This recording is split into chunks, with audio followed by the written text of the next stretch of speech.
இஸ்லாமுடைய தூண்கள் 5. அல்லாஹ்வுடைய நபி ஸல்லல்லாஹு அலைஹி வஸல்லம் உடைய ஹதீஸ் நாம் எல்லோரும் அறிவோம்.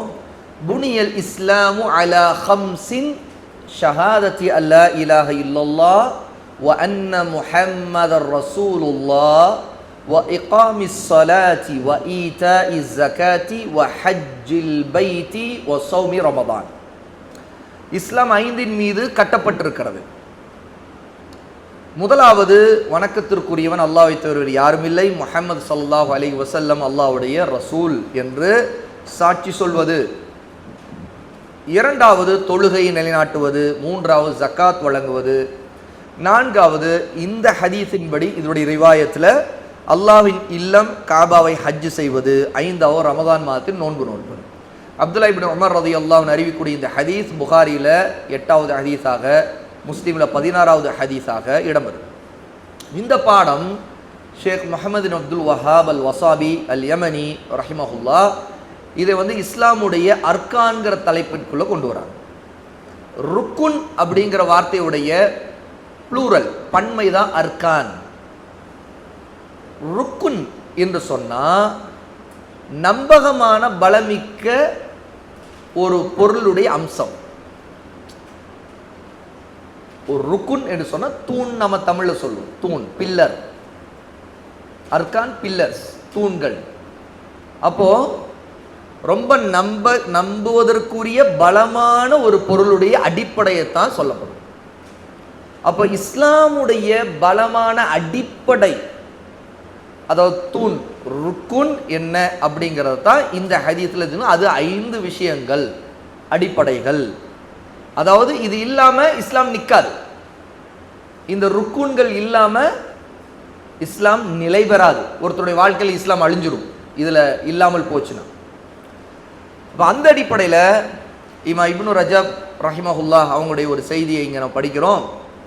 இந்த ஹதீஸுடைய கருத்து, இஸ்லாம் இந்த 5 காரியங்கள், இந்த 5 அடிப்படைகள் மீது நிறுவப்பட்டிருக்குது. இந்த 5 தான் இஸ்லாம் என்ற கட்டடத்துடைய அடிப்படைகள், தூண்கள். இது இல்லைன்னா இஸ்லாம் நிலை பெற முடியாது. இந்த 5 செயல்பாடுகளும் நிறைவு ஆகும்போது தான் ஒருத்தருடைய இஸ்லாம் பூர்த்தி ஆகும். அப்போ ஒருத்தருக்கு அந்தந்த கடமைகள் வரும்போது அந்த கடமையை அவர் நிறைவேற்றி ஆகும். ஷஹாதா லா இலாஹ இல்லல்லாஹ் முஹம்மது ரசூலுல்லாஹ் எல்லார் மீதும் கடமை. ஆனால் தொழுகை பருவம் அடைந்தவர்கள் மீது கட்டாயமாகும். அதே மாதிரி நோன்பும் அப்படிதான் கடமையாகும். ஆனால் ஜக்காத்தும் ஹஜ்ஜும் அதற்குரிய வசதி, செல்வம் ஒருத்தருக்கு கிடைக்கும் போது, அவர் அதை அடையும் போது அந்த நேரத்தில் அது கடமையாகும்.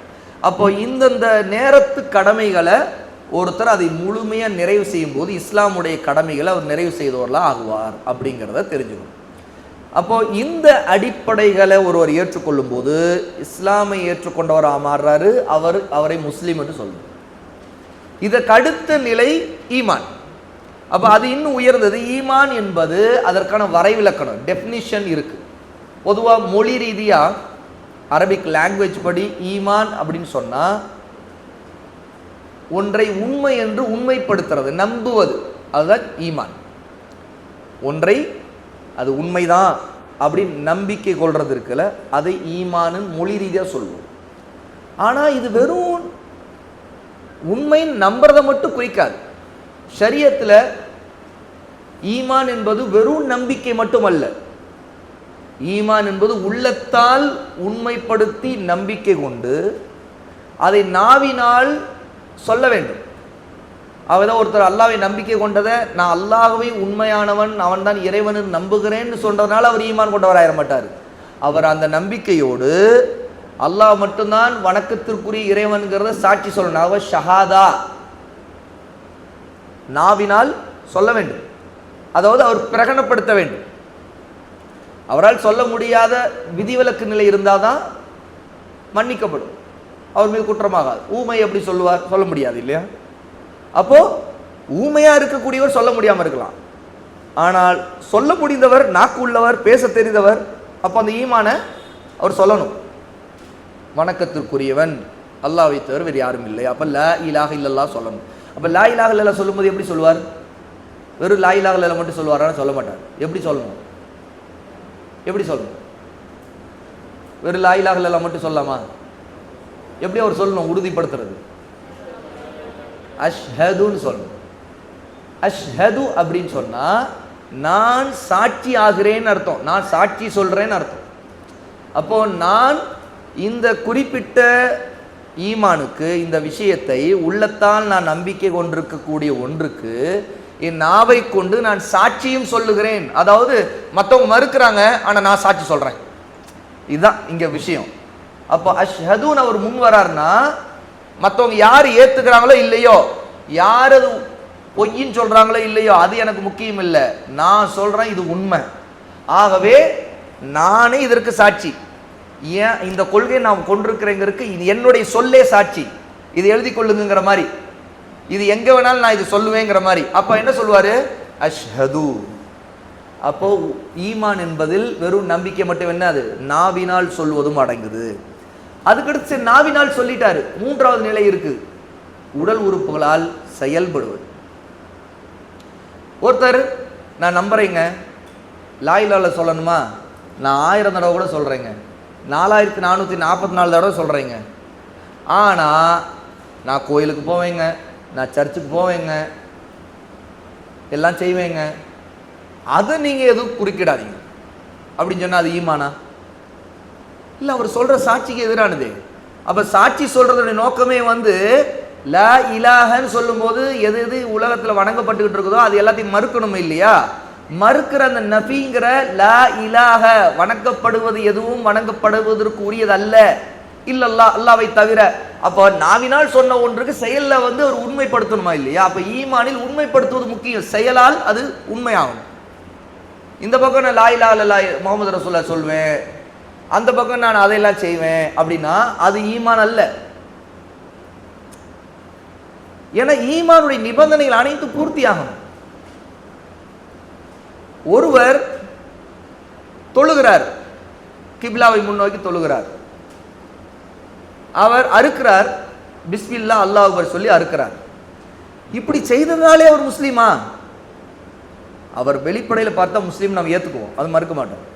ஆனா இந்த அடிப்படை கொள்கைக்கெல்லாம் மாற்றமா வேறு பல வழிகேடான குஃப்ரான கொள்கையில் அவர் கொண்டிருந்தார்னா என்ன சொல்லுவோம்? அவருடைய நிலை, அதுல என்ன காரியத்தை செய்யற அந்த காரியத்தை குஃப்ருன்னு தான் சொல்லணும். அதுவும் அவருடைய காரியம், அவருடைய விவகாரம் இந்த பக்கம் இப்படிலாம் நடந்துக்கிட்டு வெளிப்படையில் அவர் பெரிய குஃப்ருகளை செய்யக்கூடியதா அவருடைய நிலை, அவர் இஸ்லாமை விட்டு வெளியேறியவராக இருக்கிறார்னா வெளியேறியவர் தான் சொல்லுவோம். என்னன்னா அதை நாம் சொல்லும் போது நாம் அதை உடனே அதிகாரத்தில் எடுக்க மாட்டோம். ஒருத்தர் காபிரான் தீர்ப்பளிக்கிற விஷயம் அது ரொம்ப ஆய்வுக்குரிய விஷயமா இருக்கும். அதனால நம்ம அதிகாரத்தில் எடுத்து நம்ம தீர்ப்பு சொல்ல மாட்டோம். ஆனா செயலை சொல்லும் போது அந்த குறிப்பிட்ட செயல் குஃப்ருனா குஃப்ருன்னு சொல்லுவோம்.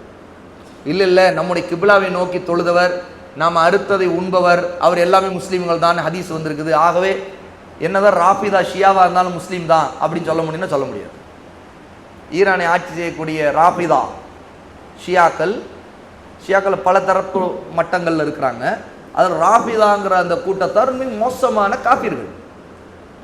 சிரியாவை ஆட்சி செய்துகிட்டு இருந்த பஷர் அசாத் அப்படின்னு ஒரு ஆள் இருந்தாங்க, அவன் நுசைரிங்கிற வகையான ஷியா. இவங்க ஈரானி ராஃபிதா இமாமியா, இஸ்னா அஷரியா, 12 இமாம்களுக்கு நபிமார்களை விட உயர்ந்த அந்தஸ்து உண்டு நம்புறோம். அதுக்குள்ள சஹாபாக்களை எல்லாம் காபிர்கள் சொல்றாங்க. ஒரு சில விரல் விட்டு எண்ணக்கூடிய சஹாபாக்களை தவிர மற்றவங்கள காபிர்னு சொல்றோம். அவ்வளவு மோசமானவங்க. ஆகவே உலமாக்கள் அஹ்லு சுன்னாவுடைய நிலைப்பாடு, அவங்க தெளிவா காபிர்கள் தான். அந்த கொள்கையை அவங்க கொள்கையின் ரீதியாக அவங்க பற்றி பிடிச்சு கொண்டிருக்கிற வரைக்கும் அவங்க காபிர்கள் தான் சொல்லுவாங்க. இல்லை அவங்க கிப்லாவை முன்னோக்கி தொழுவாங்க, அவங்க முஸ்லீம்கள் மாதிரியே தான் இருக்கிறாங்க, அவங்களும் முஸ்லீம்கள், அப்படி அல்ல. இது அறியாமை. ஒருத்தர் லா இலாஹ இல்லல்லாஹ் சொல்லிட்டார், முஹம்மது ரசூலுல்லாஹ் சொல்லிட்டாருங்கனாலே முஸ்லீம் தான் அப்படின்னா காதியானி கூட முஸ்லீம் தான் சொல்ல வேண்டியது. ஆனால் அவன் ஒரு முர்த்தத். காதியானி யார்? ரசூலுல்லாஹ்வுக்கு பிறகு நபிமார்கள் வருவாங்கன்னு நம்புறவங்க. மிர்சா குலாம் அஹமத் அப்படிங்கிற ஒருவனை, ஒரு காதியானியை, அவனை நபின்னு நம்புறாங்க, ரசூல்னு நம்புறாங்க. அதனால உலமாக்கள் தெளிவாக அவங்கள தீர்ப்பளிச்சாங்க, இவர்கள் காஃபிர்கள், இவர்கள் முர்த்ததுகள். அப்போ என்ன காரணத்தினால ஒருவன் இஸ்லாமை விட்டு வெளியேறுவான்ங்கிறதுக்கு வெளிப்படையான ஆதாரம் தெளிவாயிருச்சுன்னா நம்ம அப்பதான் சொல்லுவோம். ஆனா அது வரைக்கும் என்ன சொல்லுவோம்? நம்ம வெளிப்படை காரணத்தை வச்சு முஸ்லிம்கள் சொல்லுவோம். கொள்கையால் தெளிவா அறியப்பட்டிருந்தால் காபிர்கள் சொல்லுவோம். அதனால தான் சில நேரத்தில் அறியாமையில் மக்கள் இப்போ இந்த ஈரானிய பிரச்சனையெல்லாம் போயிட்டு இருக்கும்போது ஷியாக்கள், ராஃபிதா ஷியாக்களை, அதுவும் மோசமான காப்பீர்களை, ஆயிஷா ரலியல்லாஹு அன்ஹாவை கூட அவங்க வேசின்னு சொல்கிற அளவுக்கு மோசமான குஃப்ர் உள்ளவங்களை அவங்கள முஸ்லீம்கள் நம்பிக்கிட்டு இருக்காங்க. கேட்டால் நம்முடைய கிபிலாவை நோக்கி தொழுகிறவர், நம்ம அறுத்ததை சாப்பிடுகிறவர் அவங்கெல்லாம் முஸ்லீம்கள் தான் அப்படின்னு நம்புகிறாங்க. அளவுக்குள்ள என்னன்னு கேட்டால் தொழுகிறாங்கன்னா முஸ்லீம் தானே. அப்படி பார்த்தா ஒருவர் இஸ்லாமில் தொழுதாலே முஸ்லீம் தான் அப்படிங்கிற கண்ணோட்டம் இருக்குது, அல்ல நோன்பு வச்சாலே முஸ்லீம் தான் கண்ணோட்டம். இது மற்ற விஷயங்கள்லாம் பூர்த்தியாகாம ஒருத்தர் இஸ்லாமா நம்ம உறுதி செய்ய முடியாது. ஒருவர் ஒரு குறிப்பிட்ட சிலைக்கு மாலை போடுறார், அதற்காக யாத்திரையும் போறார், மாலை போட்டிருக்கார், யாத்திரை போகிறார். ஆனால் ஒரு மாதம் ரமதான் முழுக்க நோன்பு வைக்கிறார். முஸ்லிமா? அது ஈமானா? இல்லை, அது ஈமான் இல்லை. ஏன்னா லா இலாஹா இல்லல்லாஹ் முஹம்மது ரசூலுல்லாஹ்வுக்கு முற்றிலும் மாறானது. அப்ப ஈமான்ங்கிறது வெறும் நம்பிக்கை மட்டுமல்ல, ஷஹாதாவை சொல்லி ஷஹாதாவில் உண்மையாக இருக்க வேண்டும். செயல் அளவில் அதற்கு முரணான, அதை முறிக்கக்கூடிய காரியங்களில் ஈடுபடக்கூடாது. ஆகதான் நாம லா இலாஹா இல்லல்லாஹ்வுடைய ஷுரூத் பார்த்தோமா இல்லையா? நிபந்தனைகள், கண்டிஷன்ஸ். முதல்ல இல்ம் பார்த்தோமா இல்லையா வரிசையா? அப்ப இது எல்லாம் என்ன? இதெல்லாம் ஒருத்தருடைய ஈமான் லா இலாஹா இல்லல்லாஹ்வை முறிக்காம இருக்கிற நிலை. எப்படி தொழுகைக்கு ஒது முறிந்தா தொழுகை முறியுமோ, நோன்பு முறிவதற்கு காரணங்கள் இருக்குது, அதுபோல ஈமான் முறிவதற்கு காரணங்கள் இருக்குது. அப்படி ஒருத்தருடைய ஈமான் முறிந்து விட்டதென்றால் அவர் குஃப்ரிலும் ஷிர்கிலும் இருப்பார். அவர் அதை நியாயப்படுத்தக்கூடியவராக இருந்தால், அவருக்கு ஆதாரங்கள் தெளிவுபடுத்தி அவரை மறுக்கக்கூடியவராக இருந்தால் அவர் காஃபிர் தெளிவா. ஆக ஈமானுடைய விளக்கம்ங்கிறது வெறும் நம்பிக்கை மட்டுமல்ல, உள்ளத்தால் நம்பிக்கை கொண்டு நாவினால் மொழிந்து உடல் உறுப்புகளால் அதை பேணி நடப்பது, செயல்படுவது. மார்க்கத்தை பேணி அல்லாஹ்வுக்கு கீழ்ப்படிந்து நடப்பதை கொண்டு ஈமான் அதிகரிக்கும். அல்லாஹ்வுக்கு மாறு செய்து மார்க்கத்துக்கு முரணாக நடக்கிறத கொண்டு, அது அல்லாஹ் கட்டுப்படாமல் இருப்பதால் ஈமான் குறையும். அஹ்லு சுன்னாவுடைய கொள்கைகளில் ஒன்று, ஈமான் கூடும் குறையும். எப்போது கூடும்? அல்லாஹ் கீழ்ப்படிந்து நன்மைகளை செய்யும் போது ஈமான் கூடும். எப்போது குறையும்? அல்லாஹ்வுக்கு மாறு செய்து பாவங்கள் செய்யும் போது ஈமான் குறையும். ஈமானுக்கு இந்த தன்மை உண்டு. இதுதான் இந்த பாடத்தில் ஈமானை பற்றிய விளக்கத்தில் ஷேக் அவர்கள் குறிப்பிடுறாங்க. இதை நாம அடிப்படையில் தெரிந்து கொள்ளணும். ஆகவேதான் நாவினால் மொழிவது என்றால் ஷஹாதா கலிமா சொல்றதுல அடங்குது, தஸ்பீக் செய்வது அடங்குது, திக்ரு செய்வது அடங்குது, குர்ஆன் ஓதுவது எல்லாம் அடங்கும். அவர் அல்லாஹ் தஆலா கூலு ஆமன்னா பில்லாஹி என்று சொல்றான். குர்ஆன்ல சூரா அல் பக்ரா 2வது சூரா 136வது ஆயத்துல நாங்கள் அல்லாஹ்வை கொண்டு நம்பிக்கை கொண்டிருக்கிறோம் என்று சொல்லுங்கள். கூலு சொல்லுங்கள் அப்படிங்கிற கட்டளை வருது. ஏன்னா நம்பினோம் என்று இருந்தால் போதுமா இருந்தால் அல்லாஹ் சொல்லி இருக்க மாட்டான். புரியுதா இல்லையா? விளங்குதா? நம்புவதே போதும் இருந்தா சொல்லுங்கிற கட்டளை ஏன் வரணும்? அல்லாஹ் தஆலா இந்த ஆயத்துல சொல்றான், கூலு நீங்கள் சொல்லுங்கள் ஆமன்னா பில்லாஹி, நாங்கள் அல்லாஹ்வை கொண்டு நம்பிக்கை கொண்டிருக்கிறோம். அல்லாஹ்வை நாங்கள் ஏற்று அவனுடைய தௌஹீத ஈமான் கொண்டிருக்கிறோம். இதுதான் என்ன? லா இலாஹா இல்லல்லாஹ். இந்த இடத்துல ஆமன்னா பில்லாஹிங்கிறது கூலுங்கிற கட்டளை எதை சொல்லுதுன்னா, லா இலாஹா இல்லல்லாஹ் உளப்பூர்வமாக நம்பிக்கை உண்டு, நாவினால் மொழிங்கன்னு அர்த்தம். அப்போ ஈமானுடைய இந்த தன்மையை நாம் நம்பிக்கை கொள்ளணுங்கிறது தான் இந்த பாடத்தில் நம்ம அறிய வேண்டிய ஒரு அடிப்படையான விஷயம். உடல் உறுப்புகளால் ஈமான் வெளிப்படும் அப்படிங்கிறது தான் ரசூலுல்லாஹி ஸல்லல்லாஹு அலைஹி வஸல்லம் ரொம்ப தெளிவான ஹதீஸ்களை ஈமானுடைய கிளைகளை பற்றி சொல்லும்போது நமக்கு உறுதிப்படுத்துகிறாங்க. ஈமான்ல செயல்களும் அடங்கும் அப்படிங்கிறதுக்கு இது பெரிய ஆதாரம். எந்த ஹதீஸ்? ஈமானுக்கு 70 அல்லது அதற்கும் மேலே கிளைகள் உண்டு.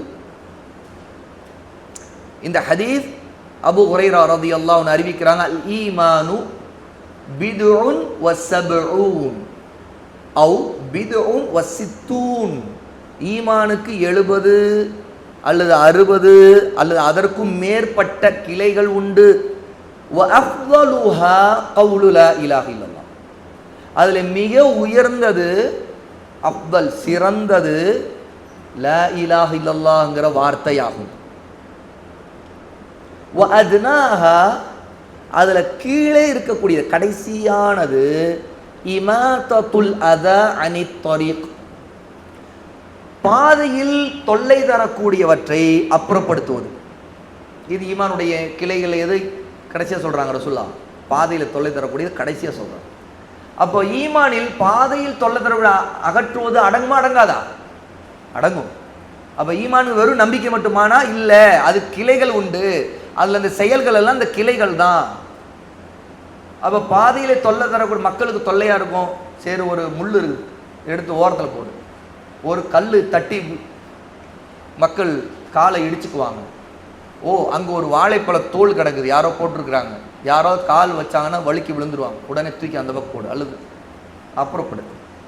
அப்போ இது ஈமான் கொண்ட ஒருத்தர்கிட்ட இது ஏன் வெளிப்படுதுன்னா, அவர் அல்லாஹ் ஈமான் கொண்டிருக்கனால இது அந்த ஈமான் நற்செயல்களை அதிகப்படுத்துது. ஈமான் அதிகரிக்கும் சொல்கிறோம் இல்லையா? எப்படி அதிகரிக்கும்? நல்ல அமல்களால் அதிகரிக்கும். அப்போ இந்த காரியத்தை அல்லாஹ்வுக்காக செய்யும் போது ஈமான் அதிகரிக்கும். இல்லை எனக்கு தெரிஞ்ச ஒருத்தன் வரான், அவன் எப்படியாவது கீழே அவனை விழ வைக்கணும், அந்த இடத்துல ஏதாவது வழுக்கிற மாதிரி ஒன்று போடுவோம், அவன் வரும்போது கீழே வழுக்கிட்டு விழுவான், பார்த்து நம்ம சிரிப்போம், கைகள் தட்டுவோம் அப்படின்னா அது ஈமானை குறைக்கிற நிலை. எப்படின்னா அது ஒரு பாவம். ஒருத்தருக்கு தொல்லை தரக்கூடியதை செய்துட்டு அதனால் ஈமான் குறையுது. ஈமான் உள்ளவங்க அந்த காரியத்தை செய்ய மாட்டாங்க, ஈமான் குறைஞ்சவங்க தான் செய்வாங்க. ஈமான் அதிகரிக்கிறவங்க இப்படி செய்ய மாட்டாங்க, இன்னும் தொல்லை தரக்கூடியது வந்து அகற்றி தான் போடுவாங்க. அப்போ ஈமான் என்பது வெறும் நம்பிக்கை மட்டும் இல்லை, நம்முடைய அக்கீதா, நம்முடைய கொள்கை என்னன்னு கேட்டால் ஈமானில் செயலும் அடங்கும். ஆகவே இந்த மாதிரி நற்காரியங்கள் எல்லாம் ஈமானில் அடங்கும். இது கிளைகளில் உள்ளதாக. ஈமானை ஒரு மரமாக எடுத்துக்கொண்ட ஈமானுடைய அடிப்படையாக இருக்கக்கூடிய வேர்களாக இருக்கக்கூடியது தான் அல்லாஹ்வின் மீது ஈமான், மலக்குகள் மீது ஈமான், வேதங்கள், நபிமார்கள், மறுமை நாள், விதி, நன்மை, இதெல்லாம் அடிப்படை வேறாக இருக்கிறது. ஆனால் ஒரு மரமாக இருக்கக்கூடிய வெளிப்படையில் தெரியக்கூடிய செயல்கள் இருக்குதுல்ல, அதுதான் மரத்தின் கிளைகளை போல. ஒருத்தர் ஈமான் கொண்டிருக்கிறாருங்கிறத அவருடைய செயலை கொண்டு தெரிஞ்சுக்கிறோம் இல்லையா? அப்போ உள்ளத்தில் இருக்கிற வேர்களை அடிப்படையாக இருக்கக்கூடியது விஷயங்கள்லாம் மறைவானது, அது உள்ளத்தில் சம்பந்தப்படும். ஆனால் ஒருத்தர் இந்த மாதிரி காரியங்களை ஒரு தொழுகிறாரு, நோன்பு வைக்கிறாரு, பாதையில் தொல்லை அகற்றி போடுறாரு, லா இலாஹ இல்லல்லாஹ் வாய் திறந்து ஷஹாதா சொல்கிறாரு, இதெல்லாம் பார்க்குற வெளிப்படை, இதெல்லாம் கிளைகள், செயல்பாடுகள் மூலமாக அறிகிற விஷயங்கள். ஆகவே இது கிளைகள்னு சொல்லப்படுது.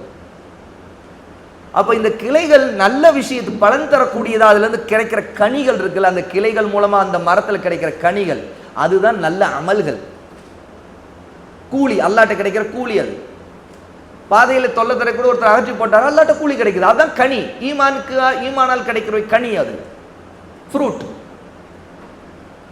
அது அல்லாவோட அவருக்கு கிடைக்கிற ஃப்ரூட். அந்த கிளையின் மூலமா கூலி, அல்லாட்ட கிடைக்கிற கூலி. ஆகவே ரசூல் ஸல்லல்லாஹு அலைஹி வஸல்லம் ஒரு முஸ்லீமுக்கு உதாரணம், ஒரு முஃமினுக்கு உதாரணமாக ஒரு விஷயத்தை சஹாபாக்களுக்கு கேட்டாங்க. அந்த ஹதீஸ் உங்களில் பலர் ஞாபகம் வரும். ரொம்ப அற்புதமான ஒரு புதிர் கேள்வியை ரசூலுல்லாஹ் கேட்டாங்க.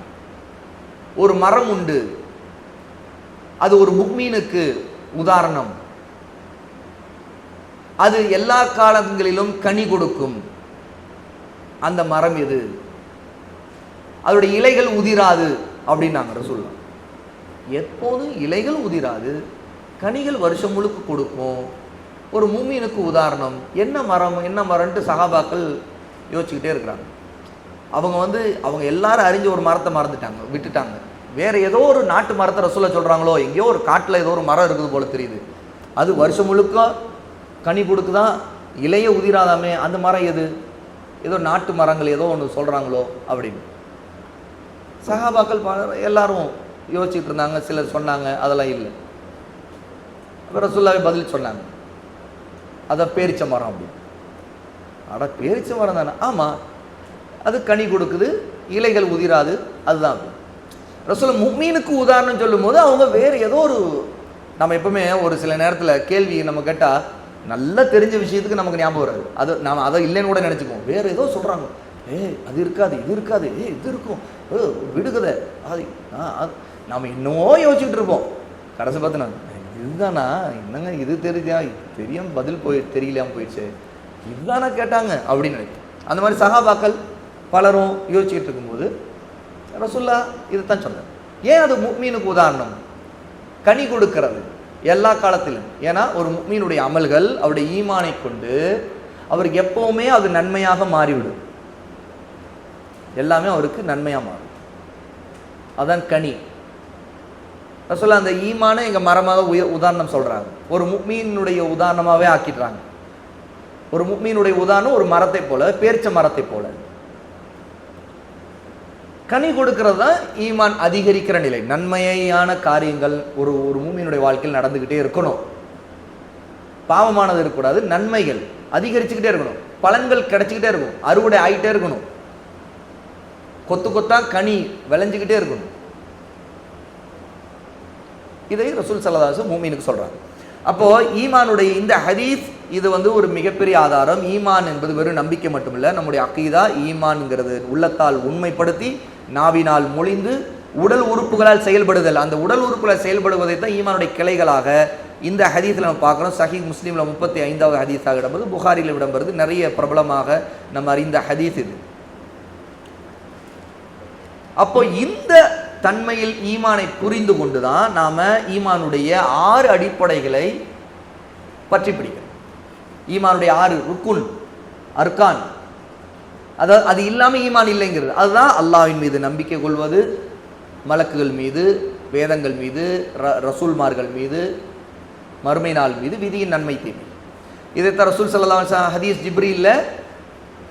ஜிப்ரீல் அலைஹிஸ்ஸலாத்து வஸ்ஸலாம் அக்பிர்னி அனில் ஈமான், ஈமான் என்றால் என்னவென்று எனக்கு தெரியப்படுத்துங்கள் அப்படின்னு கேட்கும்போது சொன்னாங்க, அன் துமின பில்லாஹி வ மலாயிகதிஹி வ குதுபிஹி வ ருசுலிஹி வல் யௌமில் ஆஹிரி வ துமின பில் கதரி கைரிஹி வ ஷர்ரிஹி. நீங்கள் அல்லாஹுவை கொண்டு நம்பிக்கை கொள்ள வேண்டும், அவனுடைய மலக்குகளை கொண்டு, அவனுடைய வேதங்களை கொண்டு, அவனுடைய தூதர்களை கொண்டு, இறுதி நாளை கொண்டு நீங்கள் நம்பிக்கை கொள்ள வேண்டும் சொல்லிட்டு அடுத்து திரும்ப சொல்றாங்க, வத்துமின பில் கதரி, கதரை கொண்டு, விதியை கொண்டும் நீங்கள் நம்பிக்கை கொள்ள வேண்டும், கைரிஹி வ ஷர்ரிஹி, அதனுடைய கைர், அதனுடைய நன்மையையும் நம்பிக்கை கொள்ள வேண்டும், அதனுடைய தீமையும் நம்பிக்கை. அதாவது கதர்ல விதியில தீமையும் இருக்குன்னு நம்பணும். ஆகவே நம்மளுக்கு வரக்கூடிய சோதனைகள் அல்லாஹ் நம்முடைய விதியில வைத்திருக்கக்கூடிய ஷர்ரா இருக்கும். ஆகவே இது அல்லாஹ் இந்த விதியில நாடி இருக்கிறான், விதியில எழுதப்பட்டது நமக்கு நடந்திருக்குது. இந்த ஷர் எனக்கு ஷர்ரு தான், நான் இதுவும் என்னுடைய விதியில இருந்து நம்பிக்கை கொள்றேன். அப்படி நம்ம விதியின் நன்மையை மட்டும் இல்லை, தீமையை நம்பிக்கை. விதியின் நன்மை என்ன? அல்லாஹ் நம்ம புரிந்திருக்கிற நிஅமத்துகள் எல்லாமே நிஅமத், விதியின் நன்மை. அதற்கு ஒரு சில தீமையை நம்ம விதியில பார்ப்போம். நம்முடைய வாழ்க்கையில கட்டுப்பட்டது தானே, விதி கட்டுப்பட்டதான் வாழ்க்கை, பிறந்ததுலேருந்து மரணம் வரைக்கும். அப்போ இதுக்கிடையே எவ்வளோ வாழ்க்கையில் நடக்க தானே செய்யுது. ஆரோக்கியமாக இருக்கிறோம், இது விதியில் இருக்கிற ஹைர்.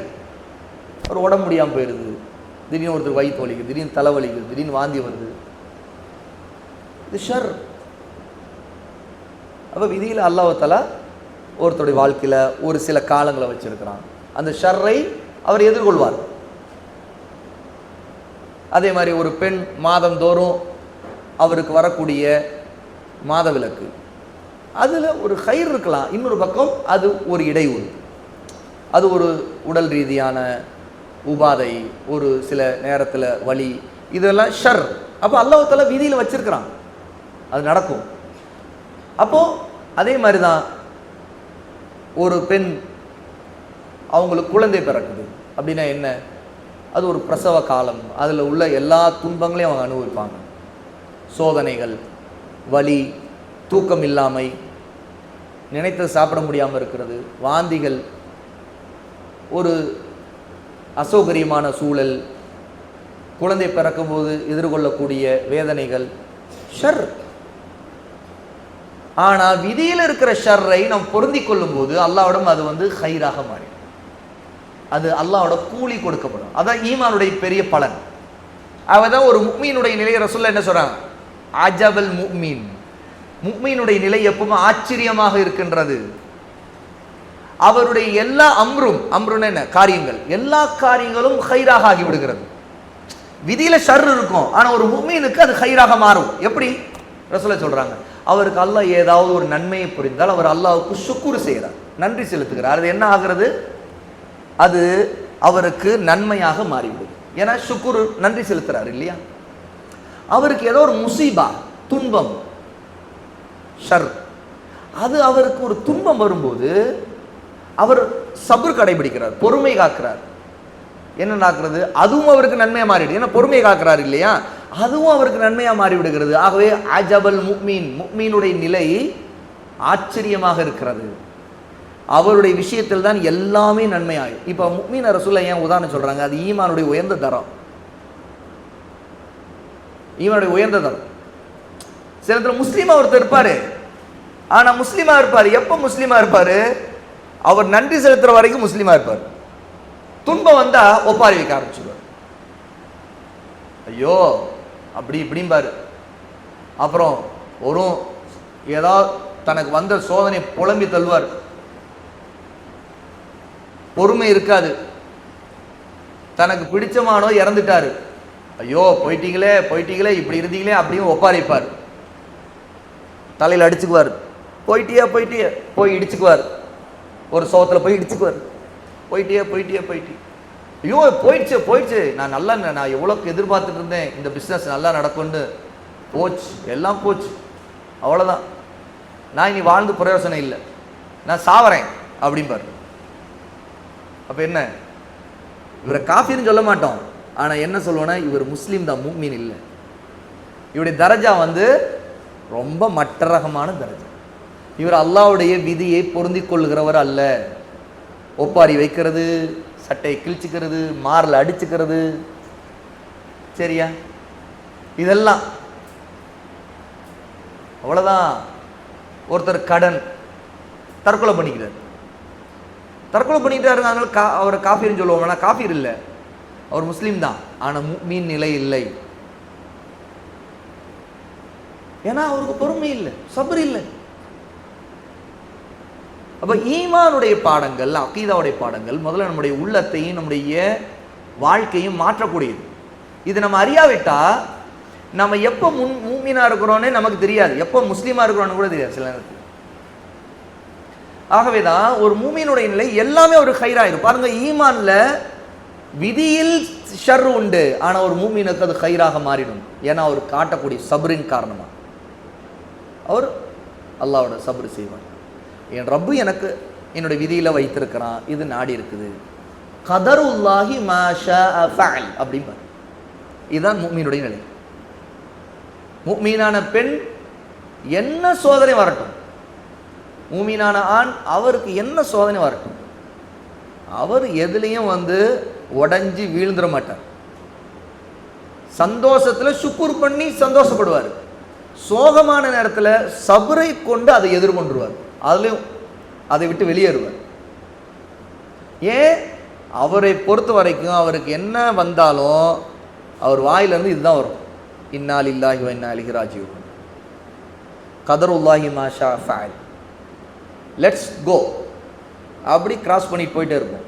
அல்லாஹ்வுடைய நாட்டம் ஹைர், அல்ஹம்துலில்லாஹ், அல்லாஹ்வோட எனக்கு கூலி கிடைக்கும், நான் சப்ர் செய்கிறேன், அல்லாஹ் இதில் எனக்கு ஏதோ நன்மை வைத்திருப்பான், என் விதியில் எனக்கு இது தீமையாக தெரியுது, ஆனால் எனக்கு இதில் நான் காட்டக்கூடிய சபருக்கு அல்லாஹ்வோட இதுக்கும் நான் நன்றி செலுத்துகிறேன், அல்லாஹ் எனக்கு வேறு ஏதோ நன்மை வைத்திருக்கலாம், நான் அவன் பக்கம் திரும்புகிறேன், அவன் பக்கம் திரும்புகிறேன். ஆயிஷா ரலியல்லாஹுடைய வாழ்க்கையை நினச்சி பாருங்கள், எவ்வளோ பெரிய சோதனை அது. அவங்களுடைய கற்பின் மீது சொல்லப்பட்ட அவதூறு, முனாஃபிகள் மதீனா முழுக்க பரப்பிட்டாங்க, எவ்வளோ பெரிய சோதனை அது. ஆயிஷாவுடைய பதில் எதுவாக இருந்துச்சு? யாக்கூப் அலைஹிஸ்ஸலாத்து வஸ்ஸலாம் யூசுஃபை இழந்த நேரத்தில் என்ன பதிலை சொன்னாங்களோ அதே பதிலை தான் ஆயிஷா சொல்கிறாங்க. அதான் இல்ம். பாருங்க, ஆயிஷா ரலியல்லாஹு அன்ஹா குர்ஆனுடைய இல்ம் எவ்வளோ உள்ளவங்களா இருந்தாங்கன்னா, யாக்கூப் சொன்ன பதிலை நான் சொல்லுறேன்னு தான் சொல்கிறாங்க, அதே பதிலை சொல்கிறாங்க. சப்ருன் ஜமீல், என்ன அழகிய பொறுமையை நான் கடைபிடிக்கிறேன், என்னுடைய சஞ்சலத்தை என் ரப்பிடம் நான் முறையிடுகிறேன். அதை பற்றி வேறு வெளியில் அவங்க பேச வார்த்தையை பேச. அவங்களுக்கு அழுக வருது, கவலை வருது, ரொம்ப மன சஞ்சலத்தை படுறாங்க. ஆனால் அல்லாஹ்வின் பக்கம் திரும்பிட்டாங்க. அழகிய பொறுமையை கடைபிடிக்கிறாங்க.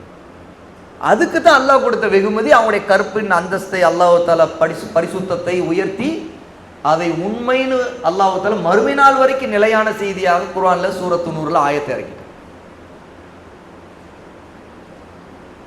ஏன் ராஃபிதா ஷியாக்களை காஃபிர்னு சொல்றோம்? குர்ஆன்ல இருக்கிற ஆயத்தையும் இந்த இடத்துல மறுக்கக்கூடிய ஒரு மோசமான குஃப்ரு தான் அவங்கள்ட்ட. ஆயிஷா ரலியல்லாஹு அன்ஹா அவங்க இப்போ வேசி விபச்சாரின்னு தான் சொல்லுவாங்க.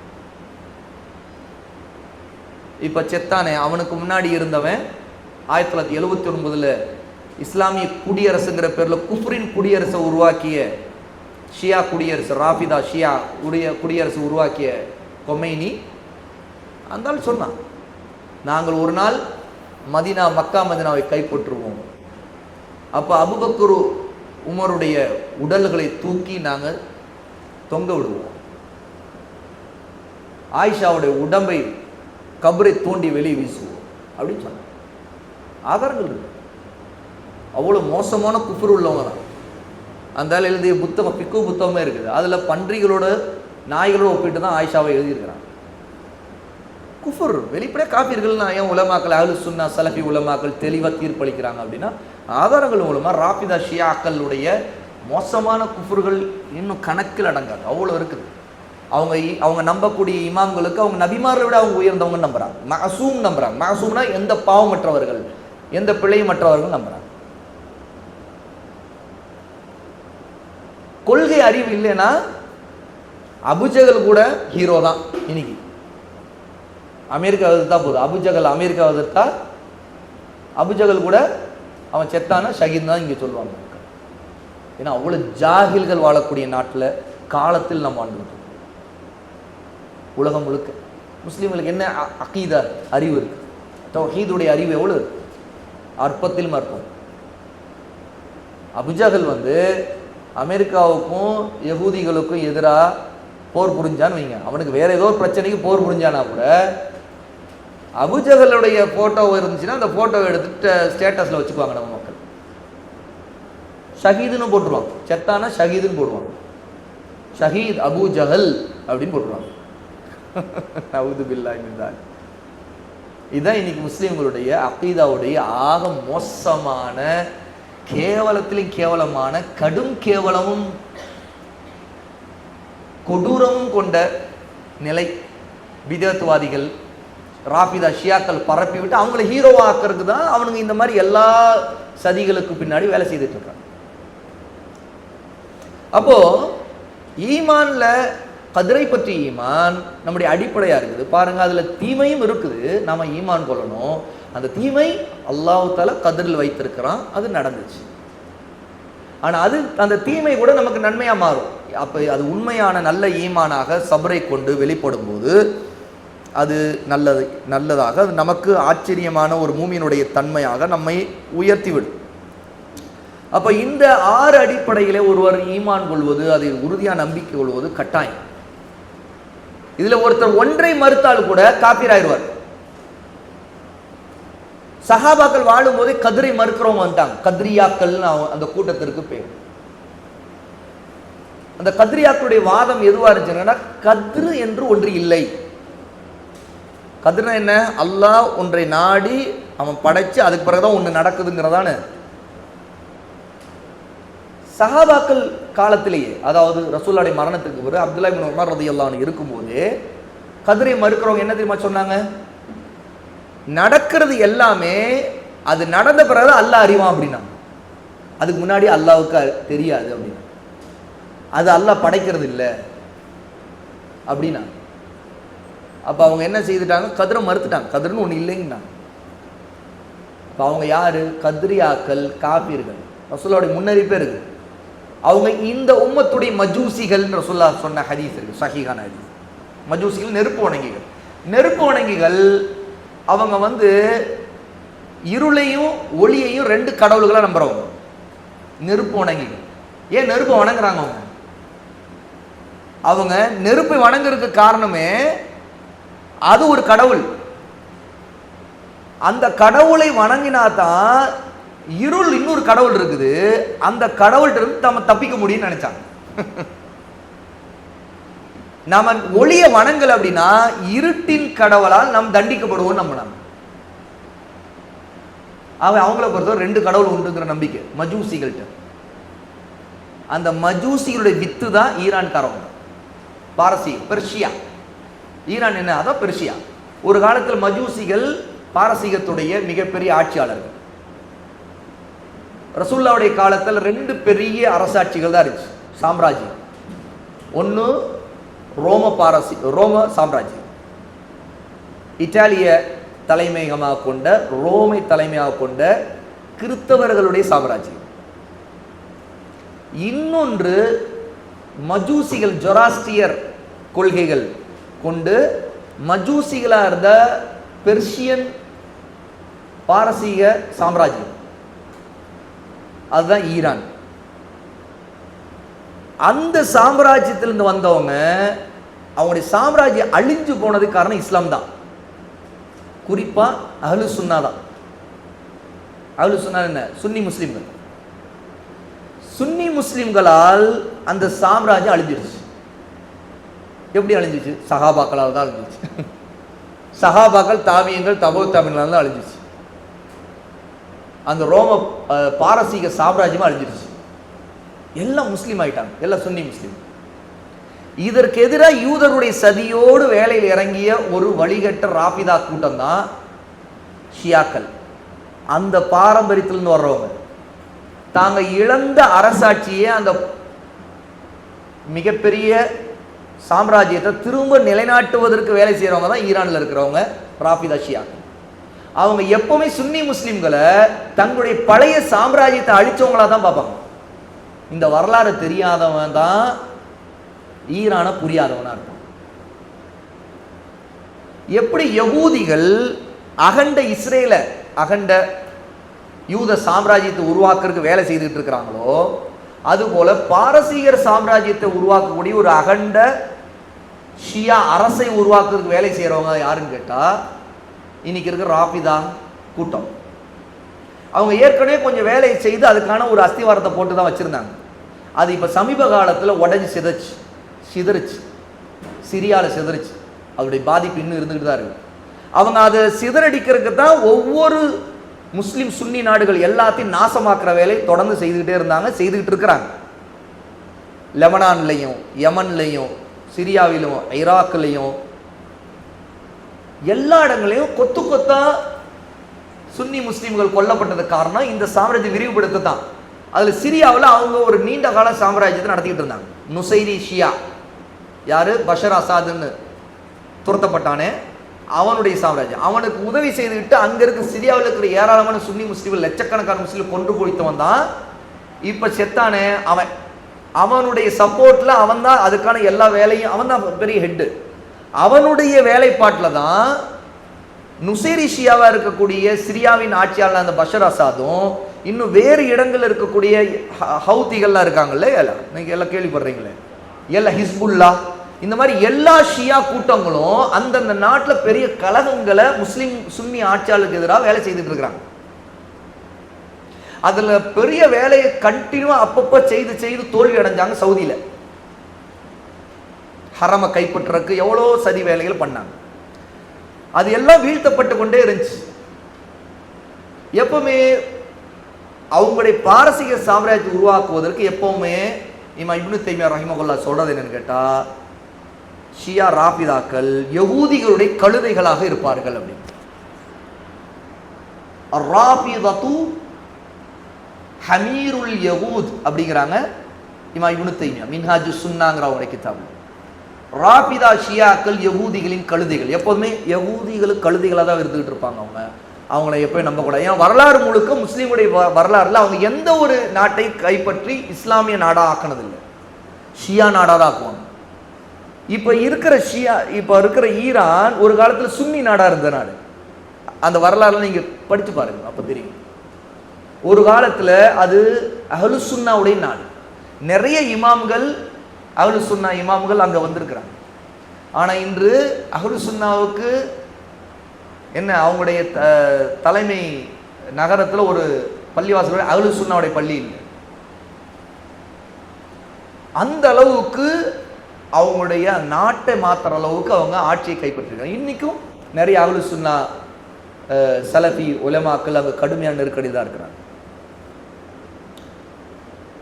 ஏன்கிட்ட அவங்களுடைய அந்த ஷியா ராஃபிதா கொள்கைகளை பரப்புறதுல வெறித்தனமானவர்கள். அவர்கள் இன்னொரு யகூதி, ஏன்னா ஷியா ராஃபிதாக்களுடைய மூலமே யகூதிகளால் உருவாக்கப்பட்டது தான் அது. அதுக்கு ஒரு வரலாறு இருக்குது, அதிசாதாரங்களோட இருக்குது, உருவாக்கப்பட்டது. யகூதிகளுக்கு அவர் வேலை செய்வாங்க. அவங்களுக்குள்ள எப்பவுமே உள்ள ஒரு புரிந்துணர்வு ஒப்பந்தம் இருக்கும். இன்னைக்கும் ஈரானுக்கு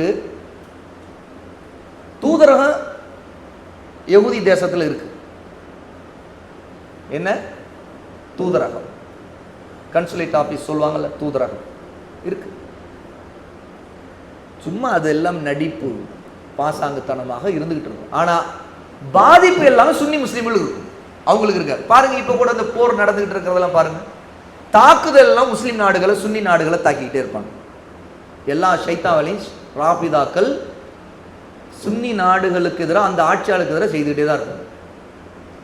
ஏன்னா அவங்களை பொறுத்தவரை அவங்க ஏற்கனவே இழந்த பாரசீகர் சாம்ராஜ்யத்தை திரும்ப அகண்ட பாரசீகத்தை உருவாக்குறதுக்கான வேலையை செய்துக்கிட்டு தான் இருக்கிறாங்க.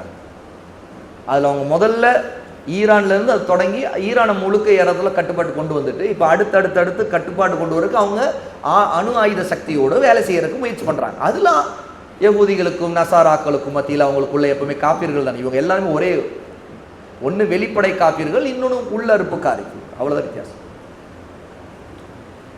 இப்போ இந்த வரலாறை நம்ம தெரிஞ்சுக்கும் போது தான் தெரியும், இவர்கள் எல்லாருமே தெளிவா குஃப்ருடைய காரியங்களுக்காக வேலை செய்யணும், அதை பரப்புறதுக்கு வேலை செய்யணும்.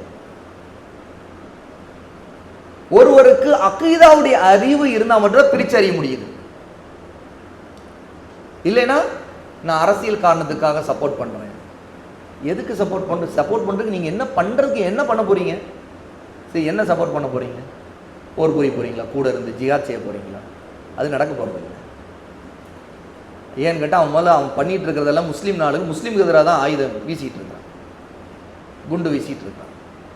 அப்போ என்ன சப்போர்ட் பண்ண போறீங்க? இல்லை, அமெரிக்க தளங்களை தாக்க போறோம். சரி, ஏற்கனவே முஸ்லீம் நாடு பாதுகாப்புக்கு அவங்களுடைய தளங்கள் அவங்களுடைய ஆயுதங்களோட ஒப்பந்தங்கள் இருந்து அந்த ஒப்பந்தத்தில் குறுக்கிடுறதுக்கு நீங்கள் யாரு? நீங்கள் செய்யக்கூடாது. அது நீங்கள் என்ன, உங்கள்கிட்ட என்ன அதிகாரம் இருக்குது, ஆட்சி இருக்குது, அல்லது இராணுவம் இருக்குது? இது எல்லாமே மிகப்பெரிய முனாஃபிக்தனம், பிதத்துவாதிகளுடைய கொள்கைகள். சுன்னாவை அறிந்தவங்க, இல்மு உள்ளவங்க யாரும் இந்த பாதையில் இருக்க மாட்டாங்க. வழிகட்டு போனவங்க, ஜிந்திக்குகள், மனமுருண்டாக மார்க்கத்தை விளங்காதவர்கள், அல்லது மன இச்சைப்படி இருக்கக்கூடிய அஹ்லுல் ஹவா, இவர்கள் தான் இந்த பாதையை எடுத்துக்கொள்வார். தக்கியான பாசாங்குத்தனம். வெளிப்படையில் ஷியாக்களிடம் அது கொள்கையாக அவங்க கொண்டிருக்கக்கூடிய ஒரு அகீதா தக்கியா என்று சொல்லப்படும். அதாவது வெளிப்படையில் ஒன்று சொல்லுவாங்க, ஆனால் உள்ளே அவங்களுக்கு அதுக்கு எதிரான கொள்கை தான் இருக்கும். உதாரணத்துக்கு இப்போ இறந்து போன ராஃபிதா ஷியாக்குடைய தலைவன் 2016 வாக்கில் ஏதோ ஒரு ஃபத்வா அறிவித்ததாக ஒரு சொல் வரும், பிரபலமான சொல். என்னன்னா, சுன்னி முஸ்லீம்கள் கண்ணியப்படுத்தக்கூடிய சஹாபாக்களையும் உம்முல் முஃமினாக அவங்க மதிக்கக்கூடிய ஆயிஷாவையும் நீங்கள் ஏசாதீர்கள், திட்டாதீர்கள் அப்படின்னு அவங்க சொன்னவங்க. இதுக்கு 2 பதில் தான் நம்பிடும். முதல்ல, இது அவங்களுடைய உண்மையான கொள்கையாக இருந்தால் அவங்க புத்தகங்கள்ல, அவங்க கொள்கைகளில், அவங்களுடைய பிரச்சாரங்களில் இதுக்கு எதிராக பேசணும். இப்படி பேசுறது இப்படி சட்டம் என்னன்னு சொல்லணும். அப்படி பேசுறவரை தண்டிக்கணும். அது கொள்கை குஃப்ரு, இது ஒரு ஹராமான கொள்கை அப்படிங்கிறது அவங்களுடைய உண்மையான கொள்கையா? கொள்கை மாறிட்டாங்களா? அப்படி கொள்கை மாறிட்டாங்கன்னு உண்மையா இருந்ததுன்னா அதுக்கு உறுதி செய்யறது எது? இந்த வாய்ப்பேச்சில் இருக்கிற அறிவிப்புலாம் இல்லை. முதல்ல அவங்களே யார் இப்படி யாராவது பேசுறாங்கன்னா தண்டிக்கப்படணும். ஏன்னா உம்முல் முஃமினீன் ஆயிஷா ரலியல்லாஹு அன்ஹா ஒருத்தன் வந்து பேசின்னு பேசுறான்னா அது மிகப்பெரிய குஃப்ராச்சு, குர்ஆனை மறுக்கிறதாச்சு. அது அப்போ அவன் உடனே தண்டிக்கப்படணும். அது செய்வாங்கன்னா செய்ய மாட்டாங்க. ஏன்னா இதே வாதத்தை ஷியா ராஃபிதாக்களுடைய மத குருமார்களோடு நடந்த விவாதங்களில் பேசும்போது, இல்லை நாம் பழைய பிரச்சனைகளெல்லாம் நமக்குள்ளே பேசிக்க வேணாம்னு நாங்கள் முடிவு பண்ணி நாங்கள் உங்களை எதுவும் சொல்கிறதில்ல. அப்போ அந்த பழைய எழுதி வச்சிருக்கிற அந்த புத்தகங்களை ஏன் மதிக்கிறீங்க? அதில் இருக்கக்கூடிய குஃப்ரான காரியங்களுக்கு நீங்கள் ரத்து கொடுத்து அதெல்லாம் வழிகேடுன்னு சொல்லிட்டு வெளிப்படுத்துவீங்களா? இல்லை, அது நாங்கள் செய்ய முடியாதுன்னு சொன்னதெல்லாம் ஆதாரங்கள். ஏன்னா அது அவங்களுடைய தக்கியான பாசாங்கத்தனம், வெளியே கட்டணும். ரெண்டாவது விஷயம், அவங்களை பொறுத்த வரைக்கும் இந்த கொள்கையின் காரணமாக எதிரில் இருப்பவருக்கு ஒருத்தரை நம்ப வைக்கிற ஒரு விஷயத்தை பொய் சொல்லலாங்கிறதா அது கொள்கை. ஆகவே அது ஒரு பொய். அவங்க சொல்ற தக்கியாங்கிற பாசாங்கத்தன கொள்கை அவங்களுடைய அக்கீதாவா இருக்கனால இது அவங்களுடைய பொய்யினை உறுதிப்படுத்த முடியும். அவங்க எது சொன்னாலும் இது பொய்யா தான் இருக்கு. அதாவது நடிக்கிறது, முனாஃபிக்தானே. இதுக்கு பிறகு முனாஃபிக்தான். தக்கியாங்கிற கொள்கை என்ன? முனாஃபிக்தான். ஏன்னா இந்த தக்கியா கொள்கையை முதல்ல கடைபிடிச்சது யாரு? வரலாறுல முனாஃபிக்கள் தான். ரசூலுல்லாஹ்வுக்கு முன்னாடி ஷஹாதாவே சொன்னாங்க. ஷஹாதா சொல்றதே ஒரு தக்கியாவா தான் இருந்துச்சு. அவங்க முனாஃபிக்தான், அதை மறைக்கிறது, பாசாங்குத்தனம். இதான் ராஃபிதா ஷியாக்களுடைய அகீதா. அது தனியாக நம்ம ஒரு புத்தகம் கூட, யார் இந்த ஷியாக்கள் அப்படின்னு ஒரு புத்தகம் போட்டிருக்கோம். அது எடுத்து படித்து பாருங்கள். அவங்களுடைய புத்தகங்கள்லேருந்து அவங்களுடைய அகீதா புத்தகங்கள் எப்படி நமக்கு புகாரி, முஸ்லீம் போன்ற மிக முக்கியமான மூல நூல்கள் இருக்குது, அந்த மாதிரி அவங்களுடைய மூல நூல்களில் என்னென்ன எழுதி வச்சிருக்கிறாங்க அவங்க கொள்கைகளாக. தக்கியாவை பற்றி ஒரு தனி பாடமே இருக்குது, விரிவான பாடம். அதுவும் இல்லாமல் அவங்களுடைய கொள்கைப்படி இந்த பாசாங்கத்தான ராஃபிதாக்கள்கிட்ட இருக்கிற இந்த தக்கியா கொள்கை இல்லைன்னா ஒருத்தர் ஷியாவே இல்லை, ஒரு ராஃபிதாவே இல்லை. அவங்க கொள்கைப்படி ஷியா இல்லை. என்ன சொல்ல போனால் அவங்க தக்கியா கடைபிடிக்காதவன் ஒரு காப்பீர்னு சொல்லிடுவாங்க. அந்த மாதிரி அவங்களுக்கு கொள்கை. ஆகவே அதெல்லாம் நாம் நம்பிக்கை கொள்ளக்கூடாது. நாம் அஹ்லுஸ் சுன்னாவுடைய குர்ஆன் சுன்னாவை பின்பற்றவே தவிர இந்த மாதிரி இன்னைக்கு நம்ம பார்க்குற வெளியில் பார்க்கக்கூடிய ஜாகில் தனங்கள், இல்ம் இல்லாத மடமைகள், அஹ்லுல் ஹவா மன இச்சையான வியாக்கியானங்கள், இதெல்லாம் நம்ம நம்பி ஏமாறக்கூடாது. அல்லாஹ் நம்மை பாதுகாக்கணும். அப்போது ஈமானுடைய இந்த 6 அடிப்படைகளை நம்ம சரியாக ஈமான் கொள்ளணும். விதியின் படித்தரங்கள் எல்லாத்தையும் நம்ம சரியாக நம்பிக்கை கொள்ளணுங்கிறது இந்த பாடத்திலிருந்து நம்ம அறிய வேண்டிய அடிப்படையான விஷயங்கள்.